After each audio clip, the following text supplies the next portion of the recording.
எல்லாருக்கும் வணக்கங்க. இன்னைக்கு நான் உருளைக்கிழங்கு கத்திரிக்காய் மிளகு மசாலா அதாவது எப்படி பண்றது அப்படின்னு சொல்லி போறேன். வாங்க வீடியோக்குள்ள போகலாம்.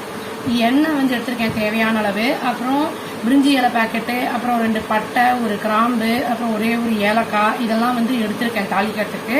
அப்புறம் அரைக்கிறதுக்கு வெங்காயம், மீடியம் சைஸ் வெங்காயம், தக்காளி ஒரு மீடியம் சைஸ் தக்காளி எடுத்திருக்கேன்.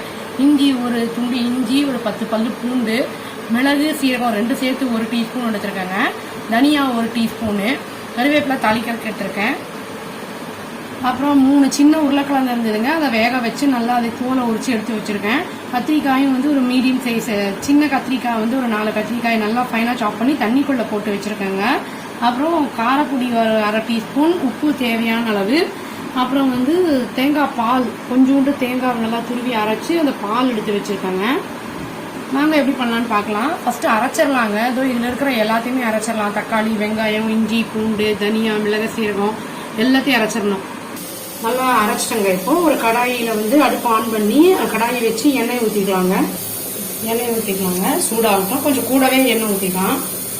எண்ணெய் சூடாயிடுச்சுங்க. இப்போ அந்த பிரிஞ்சி எல்லாம் இருக்கு இல்லைங்களா, போட்டுடலாம். இப்போ வதங்கிடுச்சுங்க. வாசனையும் இப்போ அரைச்ச விழுத போட்டுக்கலாம். அதில் ராஸ்மெல் போயிடுச்சுங்க. இப்போ தண்ணி எண்ணெய் பிரிஞ்சு வந்திருக்கு. இந்த டைம்ல கத்திரிக்காயை போட்டுக்கலாம். கொஞ்சம் ரொம்ப கெட்டியா இருக்கு. கொஞ்சம் தண்ணி ஊற்றி நல்லா வேக வச்சுக்கலாங்க. வதங்கிடும். நல்லா குழையணும். அப்பதான் நல்லா இருக்கும். இப்போ நல்லா கொஞ்சம் வத்தனங்க.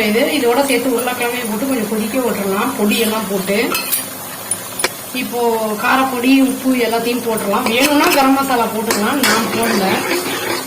கொஞ்சம் கெட்டி ஆயிடுச்சுங்க. இதை நல்லா இந்த கீரைக்கரையை வச்சு கொஞ்சம் நல்லா மேஷ் பண்ணிக்கணும். அதெல்லாம் நல்லா மசிச்சு விட்டாச்சுங்க. இப்போ கொஞ்சோட தேங்காய் பால் போட்டு லேசா 2 கொதி விட்டு ஆஃப் பண்ணிடலாம்.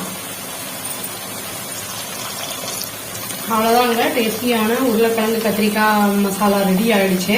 நம்ம தேங்காய் பால் ஆப்ஷனல் தான், வேணும்னா போட்டுக்கலாம், இல்லைன்னா வேண்டாம். இது உங்களுக்கு ஸ்பைஸ் கொஞ்சம் காரமா இருக்கணும்னா நீங்க தேங்காய் பால் போடலன்னா கொஞ்சம் ஜாஸ்தியா தெரியும். அவ்வளவுதாங்க. ட்ரை பண்ணி பார்த்துட்டு சொல்லுங்க. Thank you. Please do like, share and subscribe our channel and click the bell icon and click the all option. Thank you.